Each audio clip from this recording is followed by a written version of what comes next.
Kekalahan Jepang dalam Perang Dunia II pada tahun 1945 menandai sebuah titik balik yang fundamental. Tidak hanya dalam sejarah negara tersebut, tetapi juga dalam keseluruhan tatanan internasional kawasan Asia Pasifik. Setelah pengeboman atom di Hiroshima dan Nagasaki pada 6 dan 9 Agustus 1945, Jepang secara resmi menyerah kepada sekutu, mengakhiri 7 dekade ekspansi militeristik yang telah meninggalkan luka mendalam di hampir seluruh penjuru Asia. Kekalahan ini tidak hanya berarti kehancuran fisik yang masif, di mana lebih dari 66 kota besar rata dengan tanah dan jutaan jiwa melayang, tetapi juga menandai runtuhnya keseluruhan bangunan identitas nasional Jepang yang selama ini bertumpu pada supremasi militer dan imperialisme. Pasca kekalahan tersebut, Jepang berada di bawah pendudukan penuh Amerika Serikat melalui Supreme Commander for the Allied Powers atau SCAP yang dipimpin oleh Jenderal Douglas MacArthur.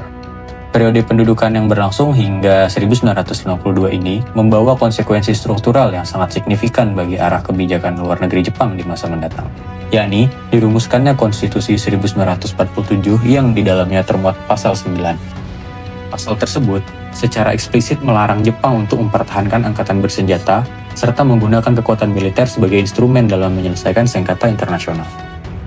Dengan demikian, Jepang secara institusional dilucuti dari hard power yang selama ini menjadi fondasi utama pengaruh internasionalnya. Kondisi tersebut menciptakan sebuah paradoks strategis yang memaksa Jepang untuk berinovasi dalam bidang diplomasi.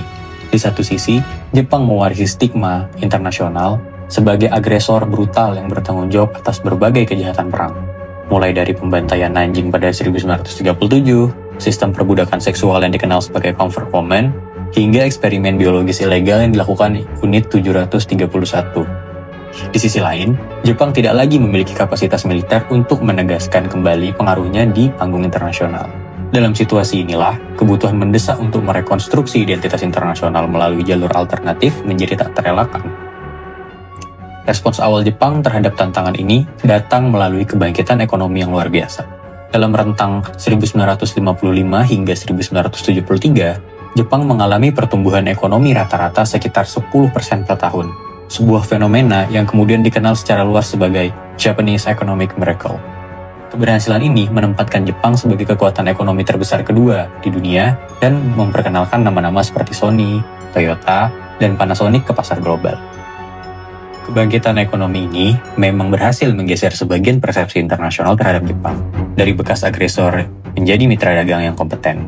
Namun demikian, transformasi citra ini belum menyentuh akar persoalan yang lebih dalam, yakni memori historis kolektif tentang kejahatan perang Jepang yang masih hidup, khususnya di kalangan masyarakat Cina dan Korea Selatan. Memasuki akhir abad ke-20 dan awal abad ke-21, Jepang mengambil langkah yang lebih sistematis dan terstruktur dalam upaya rekonstruksi citranya melalui pemanfaatan soft power. Konsep ini yang dipopulerkan oleh Joseph Nye, merujuk pada kemampuan suatu negara untuk memengaruhi negara lain melalui daya tarik budaya, nilai-nilai politik, dan legitimasi kebijakan luar negerinya, alih-alih melalui paksaan atau insentif ekonomi semata.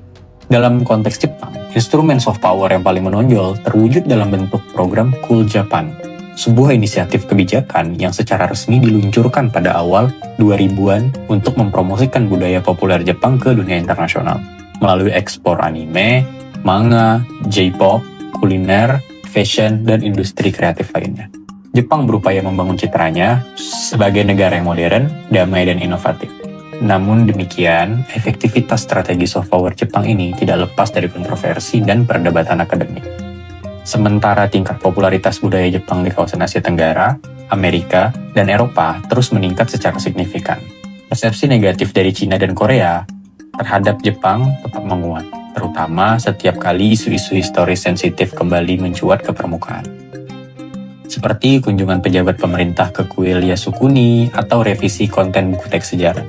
Hal ini menunjukkan bahwa terdapat ketegangan mendasar antara upaya diplomasi budaya yang dilakukan Jepang dengan kegagalannya dalam menyelesaikan warisan sejarah secara komprehensif dan memuaskan bagi pihak-pihak yang pernah menjadi korban. Berdasarkan konteks di atas, penelitian ini memandang transformasi identitas internasional Jepang sebagai fenomena yang kompleks, berlapis, dan tidak dapat direduksi menjadi narasi keberhasilan tunggal. Diperlukan sebuah kajian yang sistematis dan kritis untuk memahami sejauh mana strategi soft power, seperti melalui program Cool Japan, telah berhasil merekonstruksi citra Jepang di mata dunia, serta di mana batas-batas dan keterbatasan strategi tersebut. Agustus 1945 menjadi titik balik paling radikal dalam sejarah Jepang. Hancur akibat bom atom dan kalah perang. Jepang jatuh ke bawah kendali sekutu atau SCAP. Dari negara militeristik yang agresif, Jepang dipaksa berubah total menjadi negara defensif. Di bawah bayang-bayang pendudukan Amerika Serikat, program demokratisasi dan demilitarisasi pun dimulai. Puncaknya terjadi pada tahun 1947 saat Jepang terpaksa mengadopsi pasal 9 dalam konstitusinya. Isinya tegas, Jepang menolak perang sebagai instrumen politik internasional dan dilarang memiliki militer konvensional.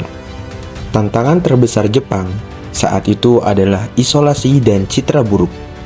Sebagai mantan penjajah keji, hubungan Jepang dengan tetangganya seperti Cina dan Korea semakin retak. Meskipun normalisasi dengan Cina akhirnya tercapai pada tahun 1972, ketegangan historis ini tetap membekas dalam politik kawasan antara Jepang dan China. Terjepit oleh keterbatasan sumber daya dan kerusakan perang, Perdana Menteri Shigeru Yoshida merumuskan strategi yang sangat jitu. Doktrin Yoshida, Jepang mengalihkan fokusnya penuh ke diplomasi ekonomi.